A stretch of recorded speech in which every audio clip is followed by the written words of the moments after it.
ഗാന്ധി ജയന്തി പ്രസംഗം 2024. മാനസദസ്സിനെ വന്ദനം. ബഹുമാനപ്പെട്ട പ്രിൻസിപ്പൽ, അധ്യാപകർ, എൻ്റെ പ്രിയ സുഹൃത്തുക്കൾക്കും സുപ്രഭാതം. ഇന്ന് ഒക്ടോബർ 2 നമ്മൾ മഹാത്മാഗാന്ധിയുടെ ജന്മദിനം ആഘോഷിക്കുന്നു. നിങ്ങൾക്കെല്ലാവർക്കും എൻ്റെ ഗാന്ധി ജയന്തി ആശംസകൾ നേരുന്നു.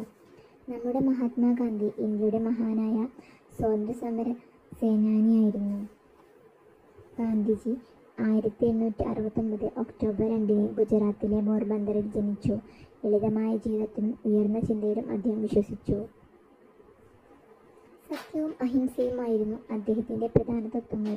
രാഷ്ട്രപിതാവ് ബാപ്പു എന്നും അദ്ദേഹം അറിയപ്പെട്ടു. കുട്ടികൾ ബാപ്പുജി എന്നും വിളിച്ചു.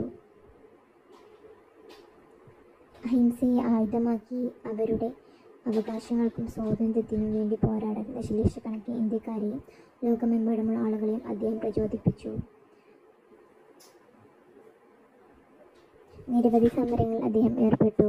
ഈ ഗാന്ധി ജയന്തി ദിനത്തിൽ അദ്ദേഹം നെഞ്ചിലേറ്റിയ മൂല്യങ്ങൾ ഉയർത്തിപ്പിടിക്കാനും നീതിയും സമത്വവും അഹിംസയും നിലനിൽക്കുന്ന ഒരു ലോകത്തിനായി പ്രവർത്തിക്കുമെന്ന് നമുക്ക് പ്രതിജ്ഞ ചെയ്യാം. നന്ദി. ജയ് ഹിന്ദ്.